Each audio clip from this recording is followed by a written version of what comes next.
जय लक्ष्मी मैया की। हे लक्ष्मी माता, मेरे घर को हमेशा भरा पूरा रखना। भले ही मैंने आपको 56 भोग नहीं चढ़ा रहा, मगर कम से कम ये घी के लड्डू ही स्वीकार कर लो। साहूकार पूजा की थाली सजाकर बोलता है। अरे राजू, इधर आ जरा। तुझे कितनी बार समझाया है कि सिर्फ एक ही लड्डू लाना है। महंगाई इतनी बढ़ गई है और तू बेफिजूल के खर्चे कर रहा है। घी का एक लड्डू 5 रुपए का आता है, 5 रुपए का। इसे मैं 2 दिन में आधा आधा भोग लगता हूं। आज तू 2 लड्डू क्यों लाया है? मालिक, हलवाई के पास छुट्टे पैसे नहीं थे तो उसने 10 रुपए के 2 लड्डू दे दिए। अरे ये सब कस्टमर को ठगने के नुस्खे हैं। जितना बोलूं उतना ही लाया कर। अब मैं तेरी तनख्वाह से 5 रुपए काट लूंगा। मैंने 2 लड्डू नहीं मंगाए थे, ये तू खुद लाया है। इसकी सजा तुझे भुगतनी होगी। पर पर मालिक। तभी दरवाजे पर एक भिखारन आती है। भैया जी, मेरी मदद कर दो। मेरी बेटी बहुत बीमार है और दवाइयों के लिए पैसे तक नहीं है। मैं बहुत गरीब हूँ मालिक, कुछ पैसे दे दो, आपका बहुत उपकार होगा। चल हट यहां से। रोज सुबह सुबह कहां कहां से ये भिखारी आ जाते हैं। जब खर्चा ना उठा पाओ तो बच्चे पैदा ही क्यों करते हो? तेरा बच्चा मरे या जिए, मुझे इससे क्या मतलब। कहीं और जाकर पैसे मांग। यहां कोई धर्मशाला नहीं खोल रखी है मैंने। हाँ, साहूकार पूजा पर ध्यान लगाते हुए। तो मैं कहां था? हाँ, लक्ष्मी मां को लड्डू का भोग लगा रहा था। अरे ये लड्डू तो जमीन पर गिर गया। लगता है आज लक्ष्मी मां को भोग नहीं लगा पाऊंगा। कोई बात नहीं, ये गिरा हुआ लड्डू मैं ही खा लेता हूं। देवी लक्ष्मी यह सब देख रही थीं और साहूकार के इस क्रूर व्यवहार से नाराज हो गईं। साहूकार बहुत स्वार्थी है, मैं यहां अब और नहीं रुक सकती। देवी लक्ष्मी साधारण स्त्री के रूप में पैदल मार्ग पर चले जा रही थी। तभी उन्हें वहां पर बैठा हुआ एक नाव वाला मिला। भाई साहब, क्या आप मुझे नदी पार करवा सकते हैं? मुझे जल्दी से अपने स्थान पर लौटना है, लेकिन मेरे पास देने के लिए कोई धनराशि नहीं है। हाँ, बहुत जल्दी में लग रही हैं। कोई बात नहीं, आप मुझे पैसे बाद में दे देना।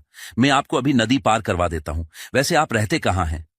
मैं नदी पार पहाड़ों पर रहती हूँ। नाव वाला मन ही मन सोचता है। आज सुबह से एक भी सवारी नहीं मिली। काम चलाना मुश्किल हो रहा है। घर का राशन भी खत्म हो गया है और बच्चों की स्कूल की फीस भी सर पर है। उधर जैसे ही देवी लक्ष्मी नाव में बैठी, अचानक नदी के पानी में कमल खिल उठे। नाव वाला यह देखकर हैरान हो गया। अरे ये क्या? आपके स्पर्श से नदी के जल में कमल खिल गए हैं।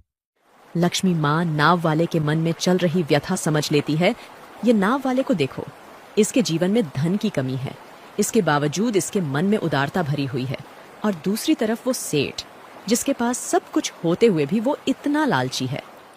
बेटा, तुम बहुत उदास दिखाई दे रहे हो। अपने मन की बात मुझसे कहो।